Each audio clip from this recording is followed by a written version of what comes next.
সবাইকে স্বাগতম জানাচ্ছি আজকের লেকচারে। আজকে আমরা স্ট্রিং এর একটু অ্যাডভান্স বিষয় আলোচনা করব। আমরা স্ট্রিং কে কনক্যাটিনেট কিভাবে করতে পারি। কনক্যাটিনেট জিনিসটা কি? আমরা যেমন নাম্বারকে এডিশন করি, হ্যাঁ, 5 এবং 6 দুটো নাম্বার আছে, যোগ করলে 11 হয়ে যায়। ঠিক সেইভাবে স্ট্রিং কে আমরা অ্যাড করতে পারি না, স্ট্রিং কে কনক্যাটিনেট করতে হয়, অর্থাৎ দুটো স্ট্রিং কে পাশাপাশি জোড়া লাগাতে হয়। চলুন আমরা এই বিষয়টা আগে বুঝি, তারপরে দেখার চেষ্টা করি। ওকে, সো দুইটা স্ট্রিং কে জোড়া লাগাতে হয়, তার মানে কি আমার দুটো স্ট্রিং আছে, একটা স্ট্রিং ধরে নিলাম যে একটা স্ট্রিং হচ্ছে মুন, MWN মুন, একটা স্ট্রিং হচ্ছে মাহমুদুল। ওকে, আমার নাম মাহমুদুল হাসান মুন, আমার নাম। ওকে, এই দুটো স্ট্রিং কিন্তু আলাদা আলাদা আছে। তো আমরা যদি স্ট্রিং দুটোকে কনকেটিনেট করতে চাই তাহলে কি হবে?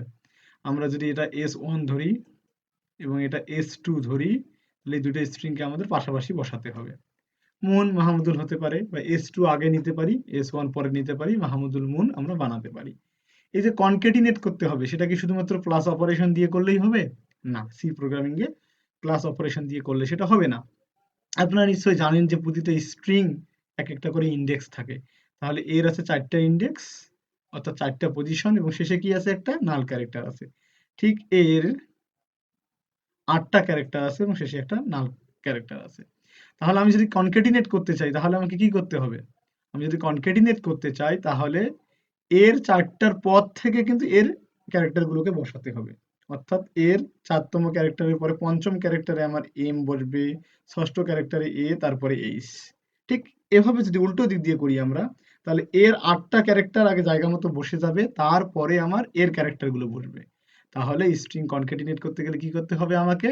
আগে আমার যে কোনো একটা স্ট্রিং এর যতগুলো ক্যারেক্টার আছে, ক্যারেক্টার গুলো পর্যন্ত সেই স্ট্রিংটাকে বসায় দিতে হবে। দেন পরবর্তী স্ট্রিং এর প্রতিটা ক্যারেক্টারকে এর ক্যারেক্টারের পরবর্তী যে ইন্ডেক্স গুলো আছে সেই ইন্ডেক্সে এক এক এক করে বসিয়ে দিতে হবে। হ্যাঁ, আচ্ছা, কোড করলে বিষয়টা ভালোভাবে বোঝা যাবে। তার আগে এই বেসিক বিষয়টা আপনাদের বুঝতে অসুবিধা হওয়ার কথা না, স্ট্রিং কনক্যাটিনেশনটা। স্ট্রিং কনক্যাটিনেশনে ইচ্ছে করলে মাঝে আপনারা যে কোনো ক্যারেক্টার ইচ্ছে করলে অ্যাসাইন করে দিতে পারেন, কিন্তু মেইন ফ্যাক্ট হচ্ছে আমাকে আগে এই স্ট্রিং এর এন্ডিং পর্যন্ত যাওয়ার পরে পরবর্তীতে এই স্ট্রিংটা নিতে হবে। ওকে, এই বিষয়টা ক্লিয়ার আশা করি। ওকে, তাহলে এখন আমরা দেখি, আমরা কোডের সাহায্যে করার চেষ্টা করি।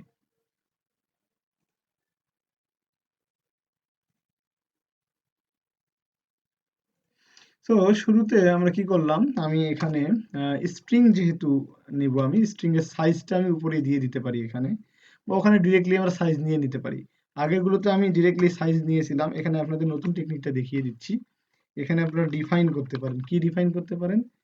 সাইজটা আমি ধরে নিলাম যে আমার ম্যাক্সিমাম সাইজ হবে আমার 100। হ্যাঁ, তাহলে ম্যাক্সিমাম সাইজ ভেরিয়েবলটা যতবার আমি কল করব, ঠিক ততবার 100 সাইজের আমি স্ট্রিং ক্রিয়েট করতে পারবো। তো চলুন আমরা এখন একটু দেখে নিই। তো শুরুতে আমি স্ট্রিং নিচ্ছি। স্ট্রিং কিভাবে ডিক্লেয়ার করতে হয় আগের লেকচারগুলো থেকে আপনারা সেটা অবশ্যই জেনেছেন। সো আমরা দুটো স্ট্রিং নেব, একটা স্ট্রিং 1 নেব। এর সাইজ কত হবে? এর সাইজ এই যে আমরা উপরে দিয়ে দিয়েছি ম্যাক্স সাইজ, সেই ম্যাক্স সাইজে আমি নিয়ে নিলাম। ওকে, দেন স্ট্রিং 2 টাও নিতে হবে আমার ম্যাক্স সাইজের। ওকে, তাহলে আমার দুটো কিন্তু স্ট্রিং নেওয়া হয়ে গেছে। এখন আমার কাজ কি? এখন স্ট্রিং দুটোতে ইনপুট নিতে হবে। তার আগে আমি এই লুপ চালানোর জন্য যে এগুলো প্রয়োজনীয় যেগুলো আছে এগুলো নিয়ে নিচ্ছি। এগুলো আপনারা জানেন যে আমাদের প্রয়োজনে পরবর্তীতেও ডিক্লেয়ার করে নিতে পারবেন, নো প্রবলেম। এখন আমি স্ট্রিং দুটো ইনপুট নিই। হ্যাঁ, স্ট্রিং দুটো ইনপুট নিই আমি। আমি ইউজার ফ্রেন্ডলি মেসেজ দিচ্ছি না, আপনারা ট্রাই করবেন ইউজার ফ্রেন্ডলি মেসেজ দেওয়ার জন্য, যাতে লেখা ওঠে যে enter the first string, enter the second string, এই লেখাগুলো আসলে সব থেকে ভালো হয়। তো আমি গেটস এর সাহায্যে স্ট্রিং 1 ইনপুট নিলাম, গেটস এর সাহায্যে স্ট্রিং 2 টাও ইনপুট নিয়ে নিলাম। ওকে, স্ট্রিং 1 স্ট্রিং 2 আমার ইনপুট হয়ে গেল। এখন আমার কাজ কি? আমি যেটা আগেই বললাম যে স্ট্রিং ইনপুট হয়ে গেলে কি করতে হবে? একটা স্ট্রিং কে শেষ পর্যন্ত যাওয়ার পরে আমার পরবর্তী স্ট্রিং এ যেতে হবে। ওকে, সো আমি শুরু করলাম i equal 0। Okay, i equal 0 শুরু করে আমি লুপ চালাচ্ছি while আমার প্রথম স্ট্রিংটা শেষ পর্যন্ত যাব আমি। তাহলে স্ট্রিং 1 প্রথমটার কতক্ষণ পর্যন্ত চলবে আমার? যতক্ষণ না পর্যন্ত নাল হয়। অর্থাৎ আমার স্ট্রিং এর সর্বশেষ ক্যারেক্টারটা কি ক্যারেক্টার, আমি আগেই বলে দিয়েছি স্ট্রিং এর সর্বশেষ ক্যারেক্টারটার নাম হচ্ছে নাল ক্যারেক্টার। তাহলে আমার প্রথম স্ট্রিংটা কতদূর পর্যন্ত চলবে, যতক্ষণ না পর্যন্ত প্রথম স্ট্রিংটা নাল ক্যারেক্টার পাওয়া যাবে। ওকে, এরপরে আমরা কি করব, যদি নাল ক্যারেক্টার পাওয়া যায় এবং ততক্ষণ পর্যন্ত আমি আই প্লাস প্লাস করে দিলাম। তার মানে আমার এটা কতদূর পর্যন্ত চলবে, আই এর মানটা আমার স্ট্রিংটা শেষ হওয়ার পর পর্যন্ত আই এর মান চলবে। তার মানে প্রথম স্ট্রিংটার ইন্ডেক্স, কত ইন্ডেক্স দরকার সেটা কিন্তু আই এর মধ্যে অ্যাসাইন হয়ে গেল এই লুপটার সাহায্যে। ওকে, আচ্ছা, এবার আমরা দ্বিতীয়টি দেখব। যে ইকুয়াল 0 ধরে নিলাম, নিয়ে আমি এখন লুপ চালাবো while স্ট্রিং টু, যেহেতু স্ট্রিং টু যে কতক্ষণ পর্যন্ত চলবে, শেষ পর্যন্ত চলবে। শেষ কিভাবে আমরা স্ট্রিং এ জানতে পারি, আমরা স্ট্রিং এ জানতে পারি শেষে যে নাল ক্যারেক্টার পর্যন্ত। এখন আমি কি করব, এখন হচ্ছে আমাদের মেইন ফ্যাক্ট যে এখন আমাকে কি করতে হবে। তো স্ট্রিং 1টার শেষ পর্যন্ত আমরা চলে গেছি, এখন আমরা কি করব, স্ট্রিং 1 এর মধ্যে স্ট্রিং 2টা রাখতে পারবো, কারণ এর সাইজ অনেক বড়। তাহলে স্ট্রিং 1 এর শেষ পর্যন্ত আই কোথায়, শেষ পর্যন্ত আমি চলে গিয়েছি। এখন যদি আমি এই যে 0তম ইন্ডেক্স, 1তম ইন্ডেক্স, 3তম ইন্ডেক্স, আই ইন্ডেক্স আমি বসাতে পারি, তাহলে কি হবে আমার, তাহলে আমার স্ট্রিং গুলো 1 এর সঙ্গে স্ট্রিং 2টা আমি কনক্যাটিনেট করতে পারবো। হ্যাঁ, সেটা কিভাবে দেখুন, আমি স্ট্রিং 1 এর i তম ইন্ডেক্সে কি করে দিলাম, আমি স্ট্রিং 2 এর j তম ইন্ডেক্সটা দিয়ে দিলাম। এখানে কি হয়ে গেল, তাহলে স্ট্রিং 1 এর i শেষ হয়ে যাওয়ার পরে 1 ইনক্রিমেন্ট হয়েছিল, তাহলে স্ট্রিং 1 যদি আমার 5 ইন্ডেক্সের হয়, তাহলে 5 আর 1 6, ষষ্ঠ ইন্ডেক্স, অর্থাৎ স্ট্রিং এর পরের ইন্ডেক্সে আমার এর প্রথমটা চলে গিয়েছে। দেন আমি i এর মানটা যদি বাড়াই, ঠিক j এর মান যদি আমি বাড়াই, তাহলে কি হবে, i এর মান 1 করে বাড়বে, j এর মান 1 করে বাড়বে, অর্থাৎ i এর যে নতুন ইন্ডেক্সে j এর একটা করে ইন্ডেক্স যোগ হবে।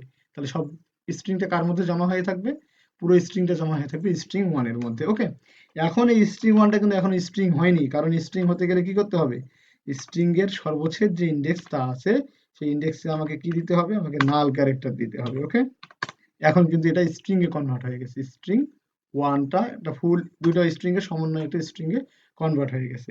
এখন যদি আমি প্রিন্টএফ করে আপনাদের দেখাই পার্সেন্টেজ কমা স্ট্রিং 1, ওকে, তাহলে আমাদের দেখতে হবে এখন যে স্ট্রিংটা ঠিকঠাক মতো হয়েছে কিনা। তাহলে কি করলাম, আমি শুরুতে দুটো স্ট্রিং নিলাম, প্রথম স্ট্রিং এর শেষ ইন্ডেক্সটা আমি বের করে নিলাম, নিয়ে দ্বিতীয় স্ট্রিং এর প্রথম ইন্ডেক্সের ভ্যালুটা আমি প্রথম স্ট্রিং এর শেষের মধ্যে রাখলাম। দেখে প্রতিটাকে এক এক করে ইনক্রিমেন্ট করবো এবং একসঙ্গে অ্যাড করে নিয়ে শেষে স্ট্রিংটা সম্পূর্ণ হওয়ার পর একটা নাল ক্যারেক্টার দিয়ে দিব, দিয়ে আমি এটাকে প্রিন্ট করে দিলাম। ওকে, তো চলুন আমরা একটু রান করে দেখার চেষ্টা করি। রান করলে আমাকে ওয়েট করছে, আমি দুটো জিনিস দিচ্ছি, মাহমুদুল এটা একটা স্ট্রিং, মুন এটা একটা স্ট্রিং, এবং দুটো সমন্বয় একসঙ্গে দেখেন মাহমুদুল মুন হয়ে গেছে, তাই না, মাহমুদুল মুন মানে কি হয়ে গেল, আমার দুটো স্ট্রিংকে আমি কনক্যাটিনেট করে একটা স্ট্রিং বানালাম। এখন এর মাঝে স্পেস আপনারা ইচ্ছা করলে অ্যাড করে দিতে পারেন। কিভাবে স্পেস অ্যাড করতে পারেন, স্পেস অ্যাড করার জন্য কি করতে হবে আমাকে, আপনাকে খেয়াল করে দেখুন, এই যে স্ট্রিংটা আছে সেই স্ট্রিং এর i তম ইন্ডেক্সে আপনারা কি করতে পারেন, i তম ইন্ডেক্সে যে আমরা নতুন যে স্ট্রিংটা রেখে দিয়েছি সেটা না রেখে আগেই আপনারা স্পেস অ্যাড করে দিতে পারেন, দেন তারপরে আবার ইনক্রিমেন্ট করে পরে আপনারা শুরু করতে পারেন।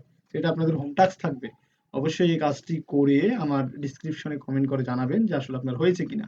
না হলে অবশ্যই আপনারা ভিডিও ডিসক্রিপশনে কমেন্ট করলে আমরা সেটা নিয়ে আর একটা ভিডিও বানানোর চেষ্টা করব। আশা করি স্ট্রিং কনক্যাটিনেশনে কোনো প্রবলেম হবে না। এই যে কনক্যাটিনেশন করলাম আমরা, এটা কিসের সাহায্যে কনক্যাটিনেট করেছি, এটা আমি বারবার লুপ চালিয়ে কনক্যাটিনেট করেছি। ইচ্ছে করলে আমরা কিছু লাইব্রেরি ফাংশন আছে, সেই লাইব্রেরি ফাংশনের সাহায্যে কিন্তু স্ট্রিংটা কনক্যাটিনেট করতে পারি। তো আমি সেই স্ট্রিংটা কপি করে আরেকটা ফাইল নিচ্ছি, আমি স্ট্রিং কনক্যাটিনেট নামে আরেকটা ফাইল নিলাম। ওকে, আচ্ছা, এখানে এসে আমি কি করব, এখানে আমি চাচ্ছি না আমার ফুল স্ট্রিংটা আমি কেটে দিলাম। হ্যাঁ, তাহলে আমি কি করলাম, আমি দুটো স্ট্রিং নিলাম, এখন দুটো স্ট্রিংকে আমি কনক্যাটিনেট করব কিসের সাহায্যে, লাইব্রেরির সাহায্যে। তো এর জন্য আমাকে যে লাইব্রেরিটা ইম্পোর্ট করতে হবে তার নাম হচ্ছে string.h। string.h, এই string.h লাইব্রেরিটা আমি কি করব, এখানে ইম্পোর্ট করে নিব। তো নিলাম, নেওয়ার পরে আমি কি করব, এখন স্ট্রিং দুটো ইনপুট নিয়ে এখন একটা ফাংশন আছে, এই ফাংশন নাম হচ্ছে strcat, স্ট্রিং কনক্যাটিনেশন। কার সঙ্গে কার, str1 এবং str2 এর মধ্যে কনক্যাটিনেট করে কার মধ্যে রাখবো, str1 এর মধ্যে রাখবো। ওকে, এখন যদি আমি str1টা প্রিন্ট করি তাহলে সেম আউটপুট আসার কথা। চলুন আমরা মাহমুদুল মুন। দেখুন স্ট্রিং কিন্তু কনকেটিনেট হয়ে গেছে। তাহলে আপনারা আগে র কোডের সাহায্যে শিখলেন কিভাবে স্ট্রিং কনকেটিনেট করতে হয়, এবং এরপরে আমি লাইব্রেরি ফাংশন নিয়ে সেটা ঠিকভাবে আমি কনকেটিনেট করে দিলাম। তো আপনাদের কিন্তু প্র্যাকটিস করা উচিত কিভাবে আপনারা ম্যানুয়ালি করতে পারেন। এটা করলে আপনাদের প্রোগ্রামিং এর স্কিলটা ডেভেলপ হবে। পরের লেকচারে আমরা স্ট্রিং কম্পেয়ার এবং স্ট্রিং এর বাকি যে অপারেশন গুলো আছে সেগুলো সম্পর্কে আলোচনা করব। এগুলো প্র্যাকটিস করতে থাকুন। দেখা হবে পরের লেকচারে। ধন্যবাদ সবাইকে।